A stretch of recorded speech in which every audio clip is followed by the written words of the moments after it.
Hello there, and welcome to another episode of the What the Haze podcast. I am your host, Hayes Wolfenden. I'm here with the poet Sarah James. So, welcome everybody. Hi, Sarah. Please tell everybody about yourself and a little bit about your work, please. Hi, Hayes, and thank you for having me on. So I'm a poet, a fiction writer, a journalist, and a photographer.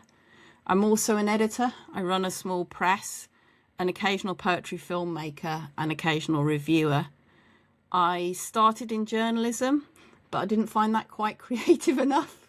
So I started writing for myself more creatively and originally wanted to be a fiction writer. I started one of the few courses that were in universities in England at the time, at Birmingham University, and that was like screenwriting, short fiction, and poetry. But then I had my first son, and my time and my headspace got quite small. So the fiction that I wanted to write, I just didn't have enough connected time and connected thoughts to write fiction. And somehow I ended up writing poetry instead. I'm not quite sure how. I'd already done a bit in the course, but it just became the easiest and the most natural form to write in when I had the kids, and returned again to fiction finally, like 10-15 years later, when they were in their teens, mainly flash fiction at first. Then I had two short published novellas, which had actually started when I was on my course, like 10-15 years before. And I'm also now working on a flash fiction novella, which became a novel and a more mainstream novel. It's keeping me busy.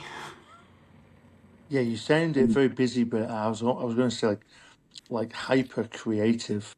Um, my experiences with this is that once you start writing, maybe all the time, or at least certain sometimes, you get very hyper creative.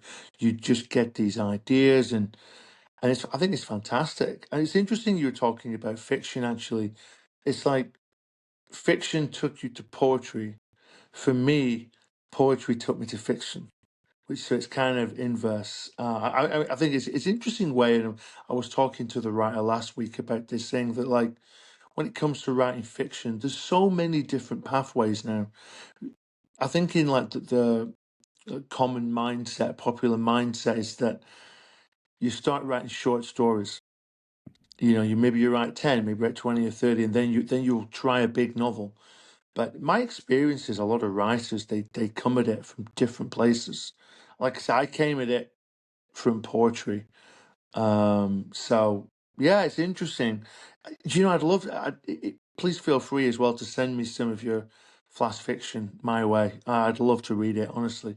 Because, setting up this interview, I was only really aware that you were writing poetry. So it's great to have these other outlets and novellas. I do tend to love a quick read. And I think it's more because of my, a bit like yourself, a busy lifestyle, and it's hard for me to find time to have like reading windows longer than say 20 or 30 minutes. So if I have like short novels, short novellas, it fits into that pretty well. um I take your point about, like you said, you don't really have time to write like full length novels. I mean, I write full length novels, and I've similar to you, young family, but I do write quite short novels. Like, I think it's because the young adult, between my latest novel's like 47,000 words, which is not much, but for me it's enough. So that's interesting. So, what about your poetry then, Sarah? Can you tell me about that? How many collections have you written now? I've solo collections. This is my sixth. The one I've just had out is my sixth full collection. And I've got four solo pamphlets or chapbook length books as well. Yeah. It sounds a lot when you say it like that. It's, but like as you say, because creatives, we always have something else brewing, maybe. And possibly for me, part of the thing with moving back to fiction again afterwards is you want to do something new, always something new with what you're doing. So if it's in poetry, it's like maybe having a new formal constraint or a subject matter which I've not looked at before, that kind of thing. So the collection I've just had out, Darling Blue, which was published by Indigo Dreams in October, it's my sixth full collection, and it actually won their Jeff Stevens Memorial Poetry Prize 2024, joint winner of. And it interweaves something which I've not tried before. It interweaves ekphrastic, so art-inspired poems, with a book-length fictional poetry narrative of love, lust, and letting go. So the poems inspired by pre-Raphaelite artworks have QR codes which readers can scan so they can see the artwork as well. And then between each piece about a piece of art in the still a fictional narrator, but in her voice. Between that, there are more personal poems in her voice to create a book length narrative. Really interesting to do and really fun, and perhaps part of why I haven't yet got anywhere with the full mainstream novels. With a fictional narrative in poetry, the same to some extent as doing a novel in Flash, you've got more space for the gaps between, if that makes sense, and not having to write everything out, to have the interesting bits and let the reader do a little bit of the work before they get to the next piece. But yeah, not necessarily helpful to me in writing a more traditional novel. Yeah, sure. When I'm again listening to you now, like, I mean, winning prizes, I think that's fantastic. Like, I mean, it's not just like a prize, like a single poem. It's like, as you said, like a collection. How does that feel? Like, how do you process that? um Um, oh gosh, honest answer in multiple different ways. I mean, this, it's lovely. It is lovely. There's that sheer validation of finding something that's actually connected enough to make that link. And then some writers get that just from being best-selling authors, from the number of people they connect with. And actually, each email you get, not that they happen all the time, but each email you get from a reader or review does that as well. So I think there's that element to it. Then there's the kind of, like, do I really live up to this? Will everyone else hate me? That kind of element that comes into it. And then the sense of, months down the line, then that sense of, but how do I make sure now? This is my consolation for not winning the biggest prizes out there. The really, really important ones is, how do you top that once you've done it? How, or not even that. It's not how do you top that. It's actually, is it only going to be downhill from now? So I'm probably Yeah, I being can too honest in imagine. saying that. It is lovely. It's not the only way of getting validation. I think people get validation in all sorts of different ways, and I'm not sure it's necessarily the most stable way of getting validation, shall we say. But yes, I feel lucky and generous. People that have given it to me, grateful to them. So yeah. Yeah, I think it's great you get recognition. I think it's something I was thinking about the last day or two with myself. Like, one of the reasons I started the podcast was because I'd written quite a few novels, maybe like 10, 11 at the time. And I've been getting really close to getting like agents. Not all the time, but enough times you get personal replies, you get encouragement about writing. And I wasn't getting the luck, and I'm still not getting the luck.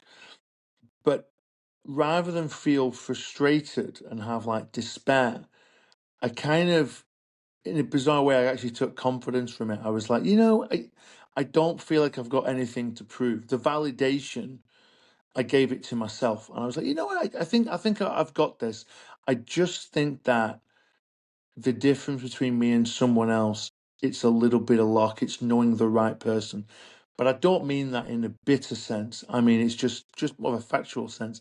And so I thought about doing something like this, and again, I was talking to the woman I was interviewing last week, and I was explaining, I'm not promoting my work doing this. I'm trying to promote myself so that maybe would be, agents or publishers might go, okay, here's a writer that, maybe a bit like yourself. You've got to get yourself out there. You've got to put yourself out there. And I think living in China, for me, it's a bit of a disadvantage in that regard. And I'm trying to find this virtual path to overcome that. Um, so yeah, validation. I think it's an interesting thing. It's you can get a prize and feel great. You can not get a prize, but I think sometimes you've got to find a way to kind of appreciate the quality of work and sometimes the quantity as well. I think that's the thing about writing. Sometimes you got to step back and go, I haven't written one novel, I've written many, and that's tough. And most people don't write one, never mind 10. Same goes for collections of poetry. Just want to go on, Sarah. I just want to go, I'll just say go back to, yeah, Darling Blue. I've been reading it like over the last couple of weeks, and like, yeah, you mentioned, I'm going to say it wrong. Was it, I can't say it. Ecclesiastic poems? Can you repeat it? How you pronounce it? I pronounce it ekphrastic. But Ephrast, I think, it's like yeah. when you read authors and you think in your head that you've understood their name, and then the first time you hear them introduced on TV or radio or by someone else, when if you're at a festival and you realise that you've been saying their surname completely wrong all the way through. So no, I think it's ekphrastic, but that could be me. No, I'm definitely going to trust you on this one. Yeah, one thing I like about it, and you've mentioned about the QR codes, and it's something I noticed as soon as I scanned the QR code. It's like a different, it's poetry, it's writing, but it's like there's that different medium because then it brings for everyone that's listening. You scan it on your phone, and then it links to your website, and it links to the painting that Sarah's writing about. So um, first of all, I read the poems on a solo. I tried that, and then the second time I read them, I brought up the painting, which I think, to be honest, is probably a better way of doing it. To be honest, and I appreciated like immediately that it was a different way of writing, and I do think sometimes it's not just poetry; it's all writing. Could move into these other modes of creation like art, photography as well. And I think it does a really good job of that actually. And it makes me think about the art as well more. That's that's another thing that happens or happened with me was I wasn't just reading the poem.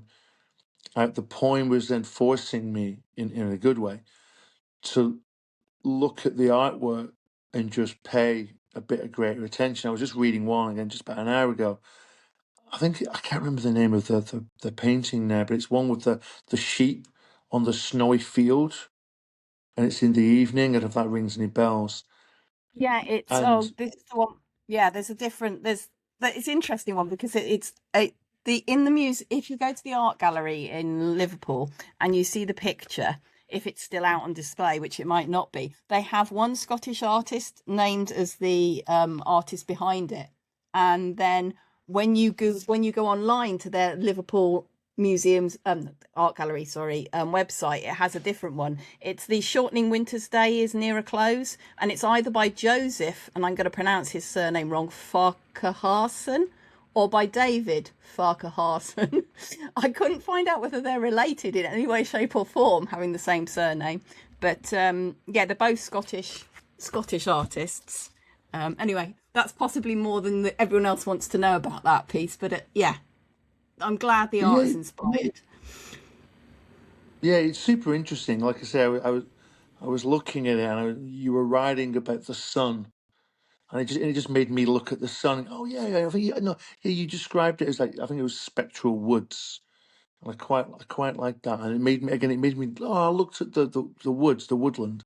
And I was like, yeah, yeah, yeah, yeah. I get that, it made me like I say, look at the painting in a different way, and it kind of makes you think how the writing and the painting kind of like reflect on each other and magnify each one.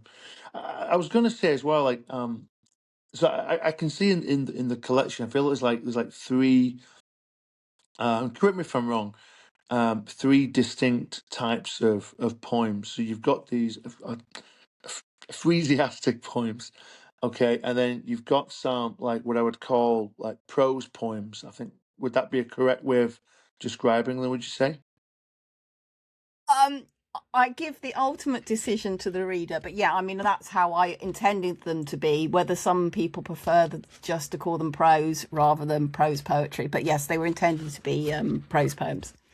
Yeah. The interesting thing about that, and I'll say this as well for the read, so for the listener, is that like normally I don't like poetry like that. Normally I like just poetry to be poetry. And I was pleasantly surprised. I'm underlining them. I like them all. I think they really add a lot to the collection. Actually, in fact, I've got my Kindle next to me, and I've got ones called Objective Evaluation, and I've just underlined just the very first like sentence. Like, if I were a painting, would he cut me from my frame? And I just that like line, it just kind of jars with me, and it's like okay, and just makes me think about like meaning and like is that meant in a good way or a bad way? And I kind of like the fact that it's actually a bit the meaning's a bit obscure there, and I really like that. And there's lots like this, like that. And then I'll be honest, like the Dear Blue co- collection. I think there's five. I think there's five. I mean, I love them. I think they're great. I think they come from the heart. I think they're very personal. Um, and I think, again, as a fiction writer, there's quite a bit of narrative there. And yeah, I really like them. I think, and again, for the listeners, like I really do encourage you to check out this collection. I will when I share it on social media, Sarah. I'll put like details underneath in one of the comments below. But yeah, I think this kind of poetry, yeah, it's meaningful. I feel like there's a soul there, and I've been reading some other poetry recently. This is just on Instagram, and it's okay, but this to me it seems more grounded. It's a bit. I don't know if that makes any sense. And I think there's a real human story at the heart of it. So well done. To be honest, I mean it's really good. Um, I think I'll be reading it, quite a bit, to be honest, for the next few weeks or few months, especially on my Kindle. So Thank yeah, you. congratulations. What a great effort, to be honest. Thank you. I've gone all quiet now because you've made me too much praise. But no, I thank you. Yeah, it was interesting to do. I think the prose poems for me felt like a way of, and for some readers they may be too meta if you like, but they were a way of seeing the relationship as like a painting or connected to art in a way, and drawing the parallels between the two in the prose poems with the other personal poems, particularly the Dear Blue ones, more directly addressed to her lover or about her lover, and then what else happens later in the narrative. So yeah, it just gave me a contrast. On the page, if I'd been able to, which the typesetting was really, I have to thank Ronnie and Dawn quite a lot for the typesetting with it, because there's quite a lot of shapes and different bits. There's a different font for the ekphrastic poems to the other poems, and there is some interesting stuff going on there. Originally, when I was playing with the prose poetry at home, I was playing with the idea of whether I could make them like either portrait or landscape shape on the page, and at different places on the page, how does that white space around the words look and feel different if it's in a different place on the page? Yeah, Yeah, I think art definitely, and what you were saying earlier about one form of creativity linking to another, I think that happens a lot for me and for most creatives that I know. that they're drawing on something else, or they're making parallels to something else while they're writing and creating, which is infinitely fascinating. Yeah, it's almost like it's like a fire, and like all fires, it gets out of control and it spreads and does things in different ways.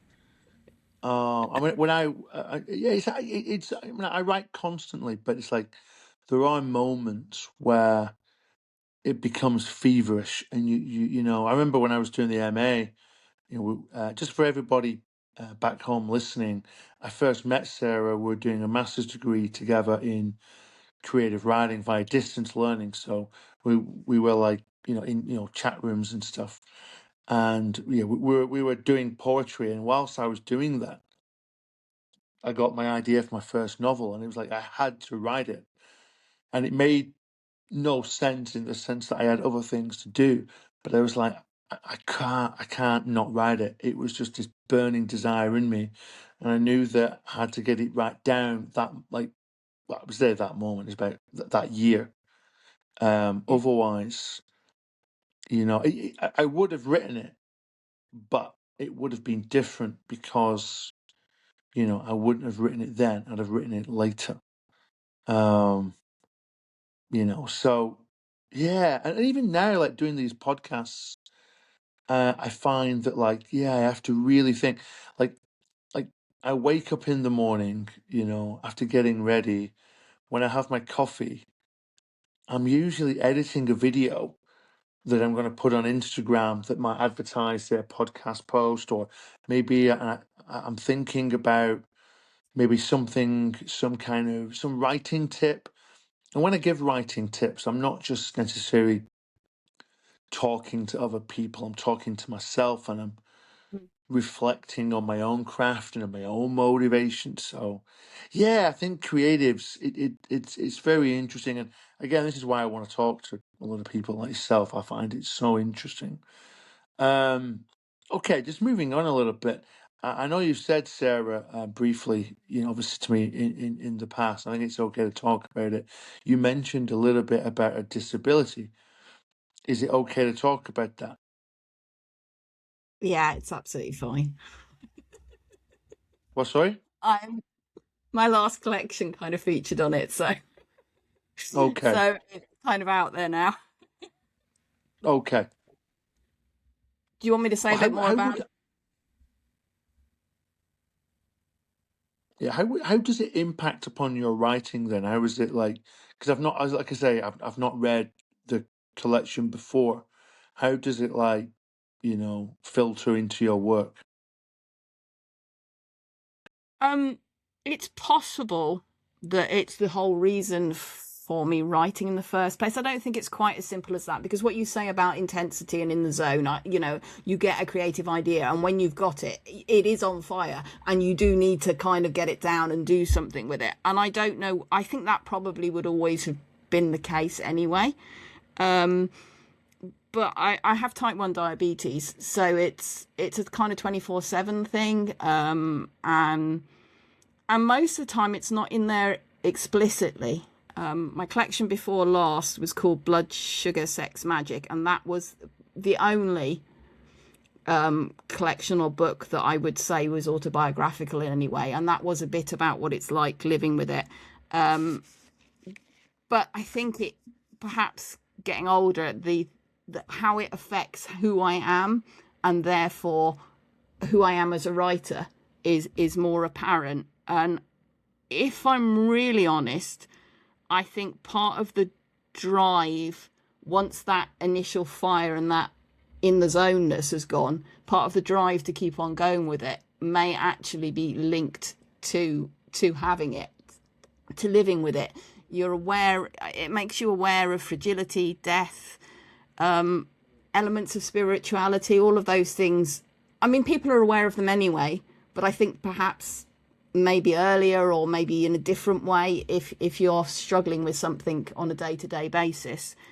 And the blunt honesty, in some sense, with the stuff you talked about with prizes and things like that, and that validation, in some sense, for me, I think part of the motivation for doing so much and doing stuff is in a way to prove myself worthwhile, to manage to achieve something, to turn pain into something that might vaguely connect or be beautiful for other people. And it's kind of ironical because, of course, I can do all of that and it's still not going to change the fact that the one part of my body I need to work properly doesn't. But yeah, I think that's in there, and therefore I think anything I do write can't, even if it's not explicitly about anything related to it, will always have something that's come from that. It isn't who I am, but it's definitely shaped who I am, if that makes sense. Oh yeah, no, I can imagine, and I can imagine that it will filter. Yeah, it's an interesting. Yeah, you mentioned like it might not be in your work explicitly at times, but that it's often there implicitly. I'm like that, again, for everyone listening out there, I live in China, but I don't like write like diaries about China, for example. I've not written an account of my time here other than my poems. But like this experience goes into the novels. Like, you encounter adversity, you encounter a problem and you get over it. You find a way to solve it, and so a lot of that's in my book. Also, my books tend to be very fast paced, and maybe that also reflects the environment here. It's very fast paced. Most Chinese cities are mega cities, and the traffic's fast, the subways are fast, high speed trains obviously high speed, and I think that that's how that manifests in my work. Yeah, it's I find it very interesting, to be honest. Um, Another question I wanted to ask you, Sarah, is again, obviously you're a very successful poet. You've got this magazine. I know you do a lot of, as part of your like, publicizing your work. You attend like book fairs and book readings. I just wanted to know, like, what is that experience like? Um, Book fairs and book readings are different, if that makes it quite different in experience. I mean, book readings. When my kids were a lot younger. I did quite a lot of book readings. I'm not naturally an extrovert, and I also have to keep quite a close eye on my blood sugars when I'm doing them. So they're not. I actually really enjoy chatting about poetry, and writing, and I really enjoy reading my work. But they're at the edge to that is the got to get my blood sugar right, got to keep it right for that point of time. So there is a slight edge to it. So I'm not, if you meet me at a book reading and I'm reading, then I'm probably not going to be the most relaxed poet you've ever read just before I go up. Once I've been on, then yeah, my attention's all back and I can do whatever.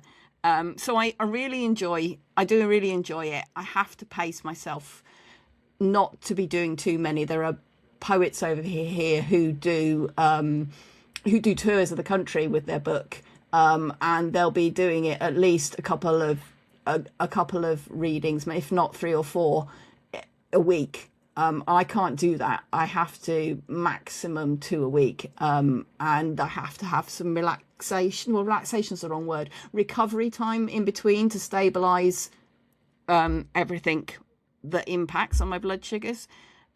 So that's readings. Book fairs is an interesting one.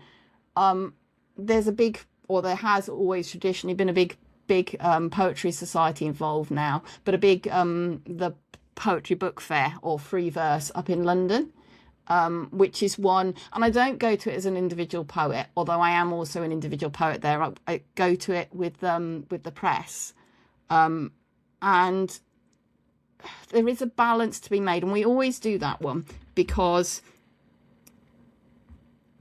even though it costs more to get there and to get back, then we'll probably take, most years I could cover just my train fare to be there for the day, and my train fare and the table hire, and we will get with the sales that we get.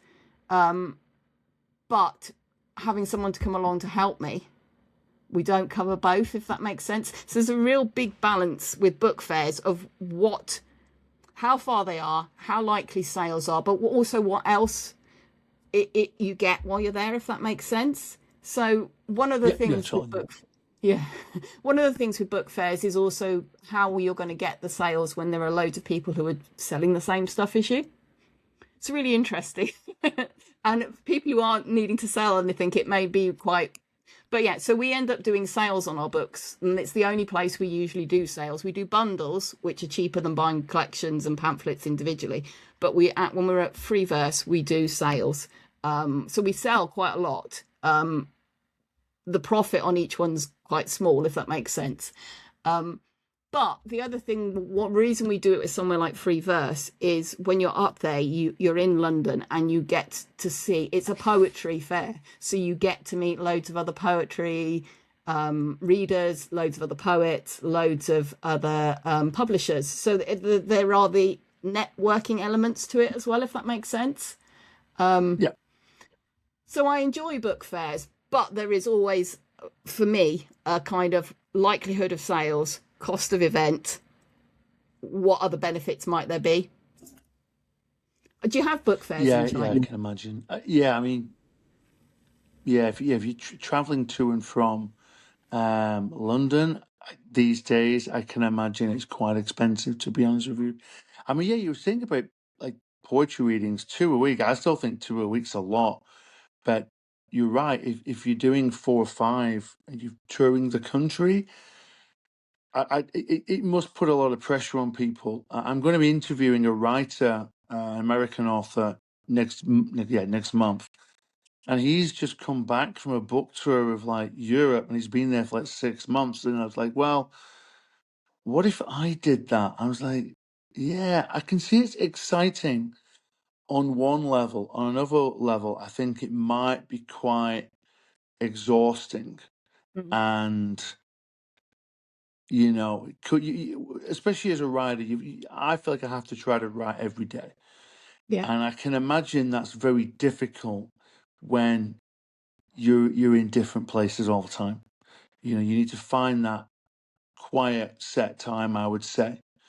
Um, but yeah, so yeah, I think 2 a week. I think 2 weeks fantastic. To be honest, these events. Do you mentioned networking? Do you meet anyone? Have you met anyone that's like you would consider to be really impressive or a big hitter that's impressed you in any way, or anything like that? No, so this is the problem with this is I will say a name and then there will be someone else who will be offended that I've not said their name.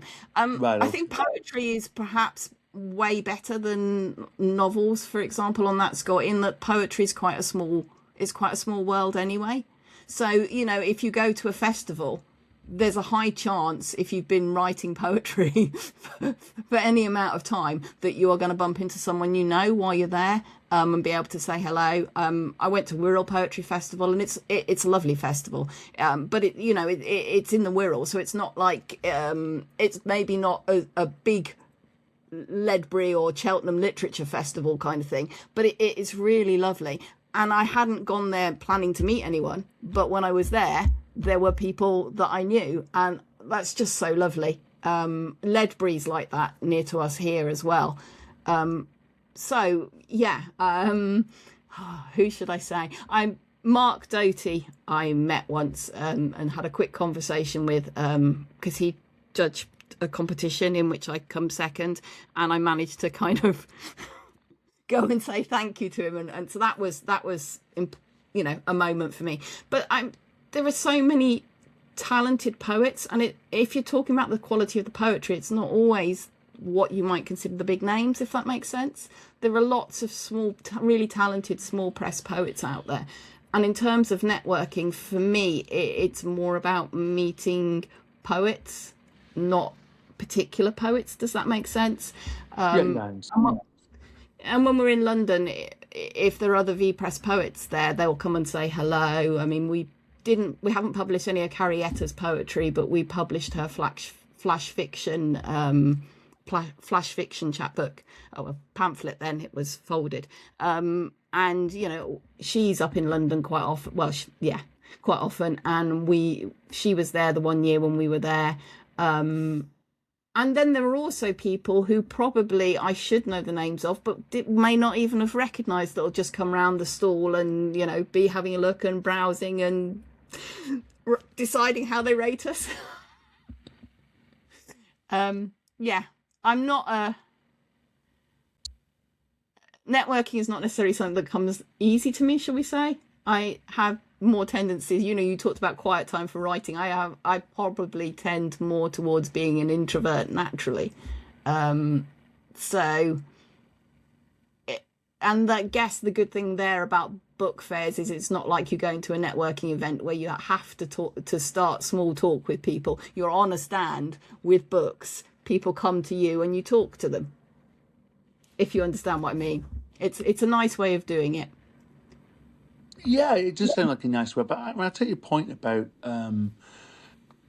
not naturally wanting to network. I mean, I think I'm really quite similar, and it's just now that I'm just like, no, come on, I've got to find a way to talk to people about writing. I find it really interesting.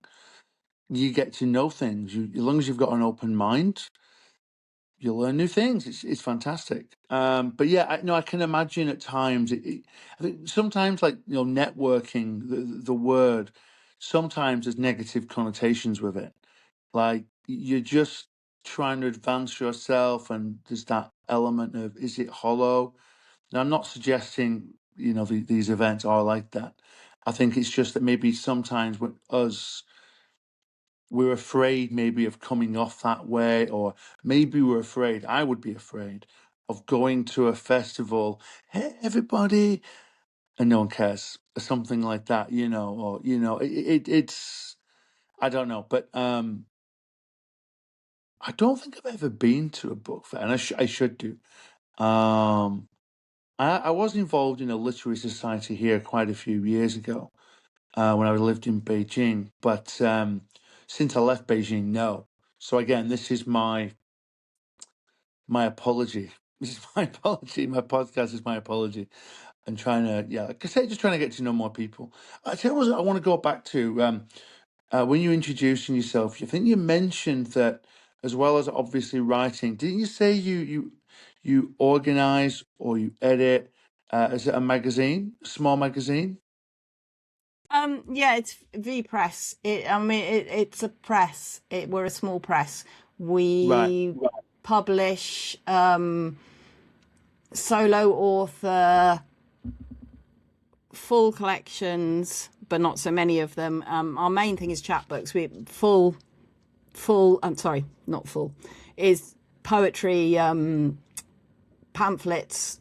They're sometimes known as over here, but we have spines to them now. Chapbooks. So that's between 32 and 36 pages in total. We also Okay. do solo authored poetry collections. Those tend to be more occasional because there's just so much more work involved with them. And they, at the moment, tend to only be by poets who we've already published before with a chapbook or I've worked with before. And we do flash fiction chapbooks as well. Okay. Yeah.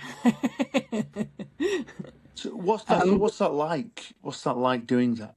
And I also when I'm saying that as well is like there's also a side. How do you do that and make sure that every day or most days you're writing? How do you balance those? I don't.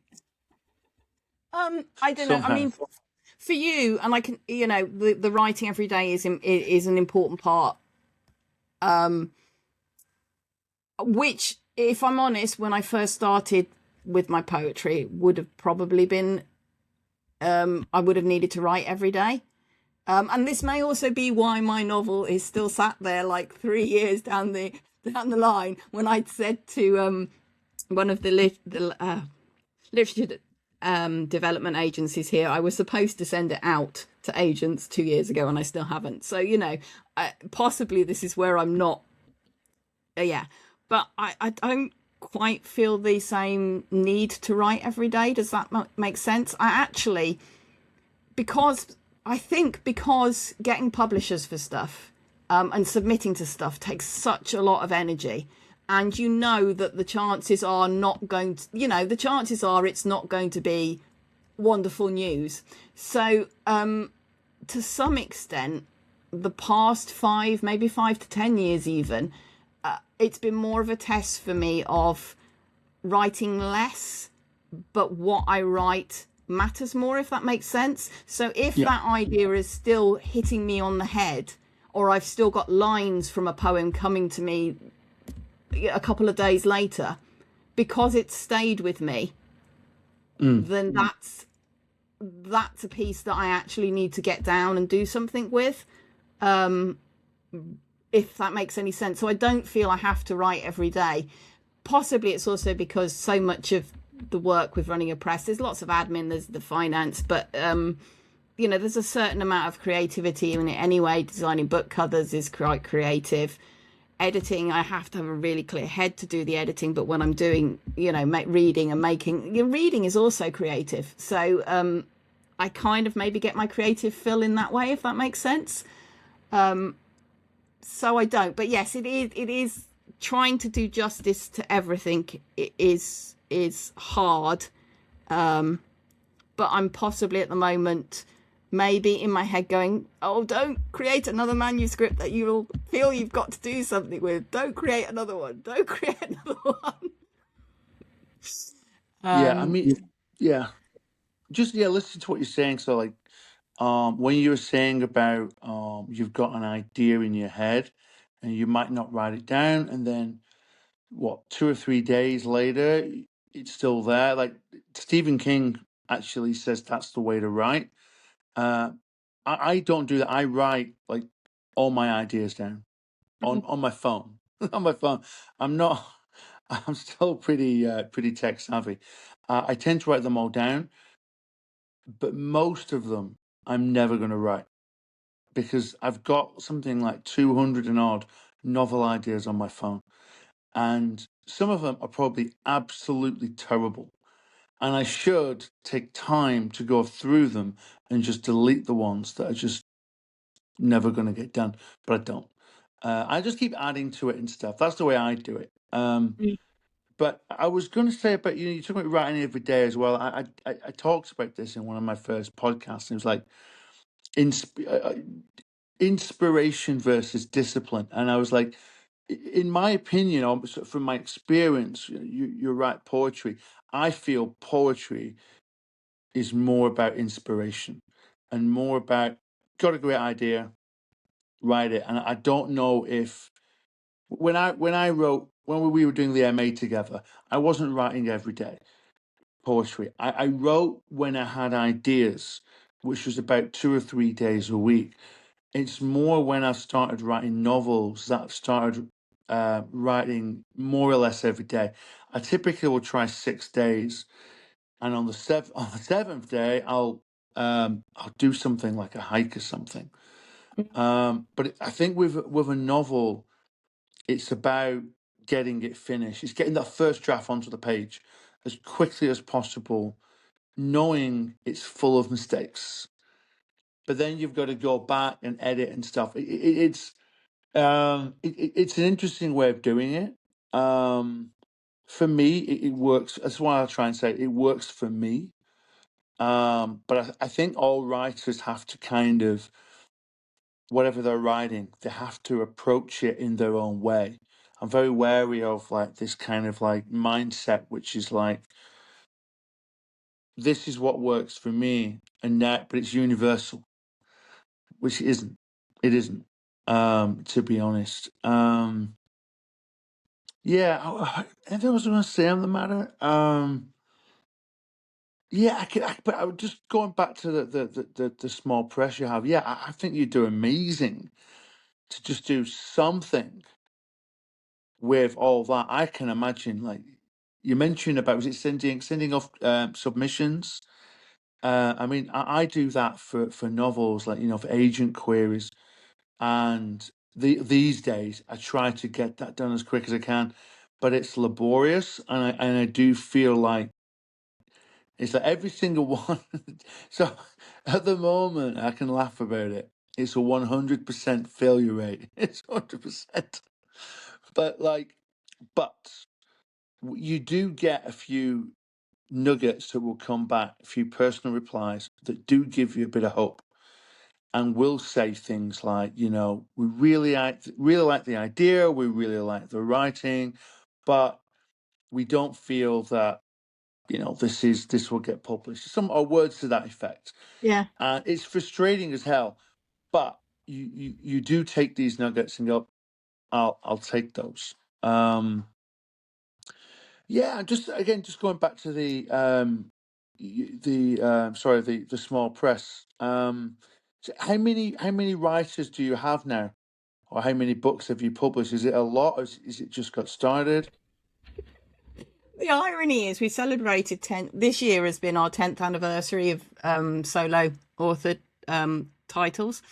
And I know I've put it in a blog post. I think it's somewhere around 78 that we've published. Wow. And there's another two. One I have in stock already for it going out next year. There's another one that is close to finished, and another three, one flash and two poetry chapbooks that I've just taken on. So I think it averages something like, yeah, 7.8, 7 or 8 books a year if you did it by averages. As I said, things like collections take a lot more time compared to chapbooks. Right. So Okay. yeah, so we tend to have had like a fewer number year than maybe a bigger number year because the books are already at a similar time. Does that make sense? So it might be 3 and then 7, or 5 and then 8.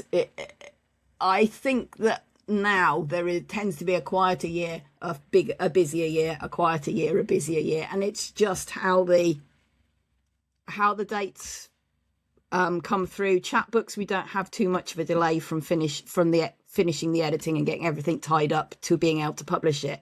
But with full collections, in order to submit it to prizes, there are certain dates that you've got to meet, which Sure. can then mean it's roughly 6 months ahead that you need the book finished before the actual publication date. So Right. Okay. Okay. Right. Okay. yeah, but yeah, That's I mean, quite a lot. Yeah.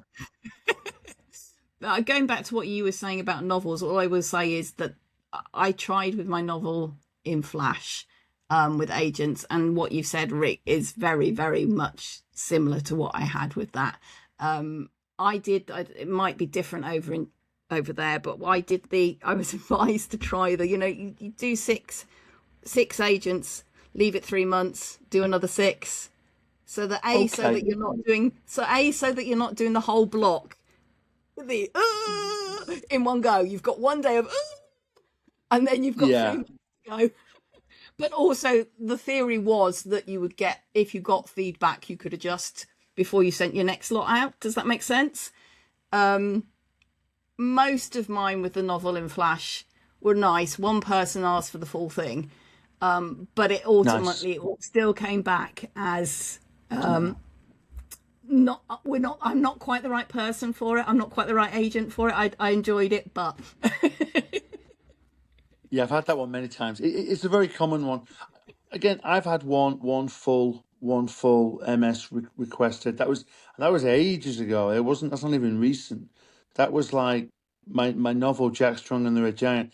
That was on like one of the first drafts that I don't know. Maybe that's why it got rejected. It wasn't that great. There's one. It's probably a mistake I made. I wrote it. I edited it. I got some feedback from some readers, but then I sent it off to agents straight away. And it's one of those things, and I'd say this to a lot of like new writers, maybe don't do that.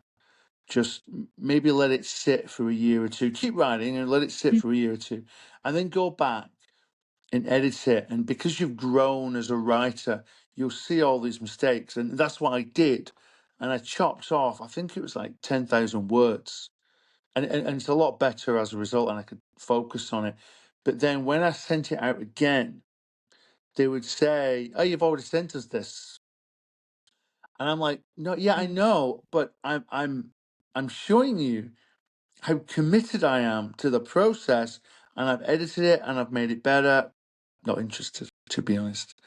Listen, and to be fair to the agent, it makes me understand what they're looking for. It's like it's also the idea, the idea, the premise of the story that's what they've rejected. You might then go away and cut off 10,000 words, but the premise is still the same, if that makes sense. And the story is pretty much still the same, which I kind of get. It's frustrating, but like I say, you do learn from it. Um, I like your way of doing it, actually. Um, I don't do it like that, and maybe I should do. I've tried different ones. I've done a few per week until all the agents have been covered. I've done a few, them all in 3 days where I've found a spot of time where I have nothing to do and I can just do it, and I go through the whole thing. But it's you feel sick when you're finished. To be honest, I'd also like to submit. The problem with that route is I submit to UK agents, and ideally, I want to submit to American agents as well. But after I finish with the UK agents, I'm sick of the whole thing, and I don't typically bother. Now I'm a bit. I think it's because of the UK. I've been submitting for so long that I hope that some of them kind of know me, but Yeah. I don't have that in America. So it's kind of like I'm like, is there much point trying now? And I probably should do. Don't get me wrong, I probably should do. Like some of my books, they're set in America now. Just because Yeah. I try different things with my novel. Every time I start a new novel, I go, right, okay, what can I do that's different? And it might not be a great thing, but it might be a little thing where I'll change the setting and take it away from the UK and put it in America, for example. So that's why I should be submitting to them, Yeah. but I haven't. But I should do.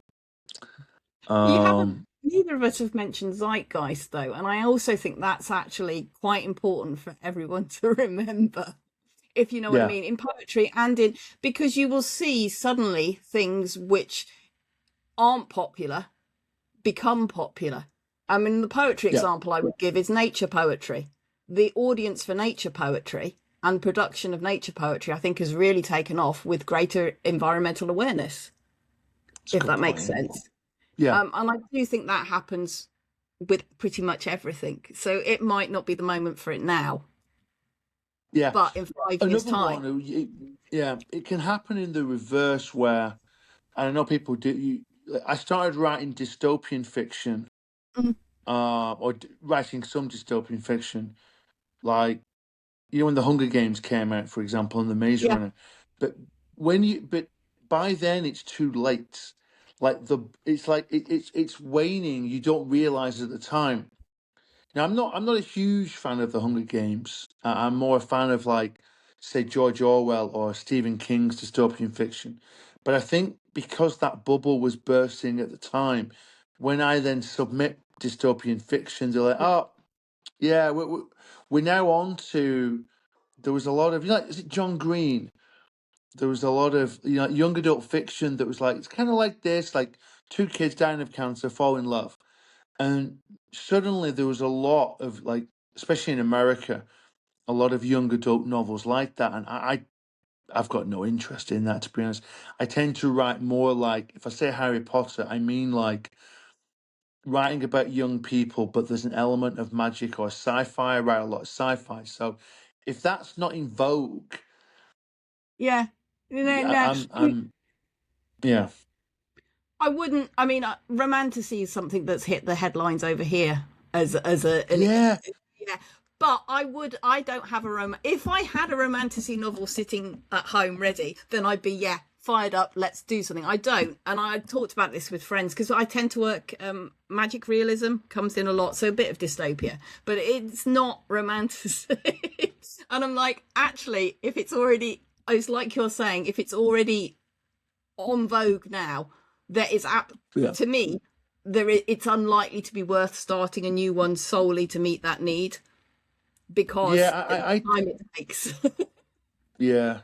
I tend to say with writing novels, write. Let's just like poetry. Write what you feel like you have to write. Yeah. Like the you have like the characters, the world, The story has to be done. And if you don't write it, it's a travesty to yourself. Like, I already know what the next novel I'm going to write is, and I just have to write it. It's so current. I'm gonna like base one of the bad guys on like Elon Musk and like, and it's like I need to send up these people, and it's going to be on Mars, and it'll be the second book I've written about Mars, and I find that as a place, it's so interesting, and this is one of the reasons I write novels. Is that if I write a book about Mars, when I'm actually writing it, I'm there. I get to go there. I get to ride it, and who knows? Maybe it won't be successful. In fact, as I said, it's at the moment it's 100% likely it won't be successful. But I don't care about that. That's not why I do it. I do it because I've got these ideas that they need writing, and it is a challenge. It is a challenge, and I wanna know: is this the book that I'm gonna fail? Is this the book that I'm gonna get halfway through and go, oh, I don't know what to do now? I don't think it will be. I don't think it will be. But I do like that challenge, and I like bringing characters to life. These days, I'm trying to write characters I wouldn't normally write about. So yeah. I like writing novels a lot, to be honest, and trying different things. Yeah, romantasy. That's like a type of fiction that's completely passed me by. I'll be honest. I think it's like I'm sure I read recently. It's like, is it Sarah J. Maas? I think. I wouldn't. It isn't. It isn't. I have fairly eclectic Yeah. reads, but I don't go to fantasy. Is not really my of any type. Isn't real. Yeah. Dystopia, magic realism. What you're talking about, a set on Mars, sounds really interesting. That where you can use it to, the social aspects of what's wrong now, Yeah, which that's is what's what yeah, science fiction yeah. does really, really well. When it's that interests me. I do read some romance. It's okay. It tends to be literary romance more, or if you know what I mean, or women's fiction. It's not going into fantasy world. So I you. It's good to be pushed, isn't it, and to try something new. But there's trying something new that's on the edge of where you are and that interests Yeah, you, and then there's trying to be, standing on a tightrope with ballet dancing shoes on and juggling or something, which is just feels a little bit like, why would you do that? What's the point? What would I actually get from that other than probably falling off and hurting myself? yeah. I mean, yeah, I think I probably will go back. I wouldn't mind reading a romantasy novel, but I suspect I will hate it, and I just go, ugh. Yeah, I suspect I won't like it.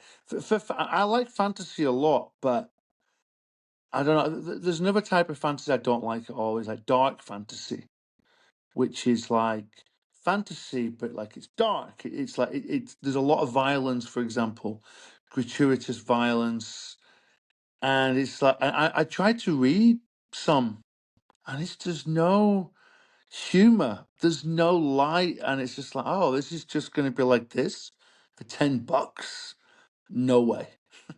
Like, whereas you read like Lord of the Rings, sure, there's darkness, but you've got comic relief, and there's great writing about the countryside, for example.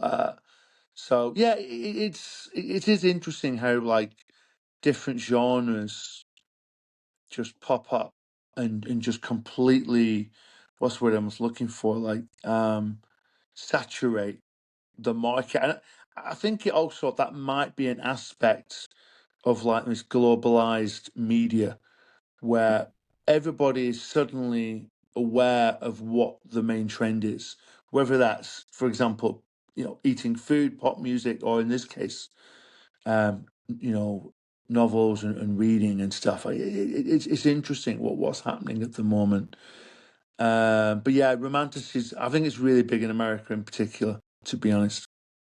Well, if you've got a story that's, where you could merge it with that, that might be worth. If you read someone, you like them, and you think that's the kind of thing that would, as I say, I don't really go to fantasy at all, so it's too far a stretch for Hmm. me. But I think particularly if you've already got a novel written, but you're open to being able to reslant it, the amount of work to do that and the time it would take to do that isn't necessarily, bringing Yeah. structural advice I've had on the one I'm in progress with. It's quite a lot. You've got a mixture of this and you've got that happening. You can't have all these different genres trying to come into one. So I have to decide which genres, merging two would work. But the aspects are there, if that makes sense. So if something were to be particularly popular, I could prioritize that side of merging it in. If that, I'm possibly not explaining what I mean very well. No. I understand. I totally understand. Yeah, I Yeah. totally understand.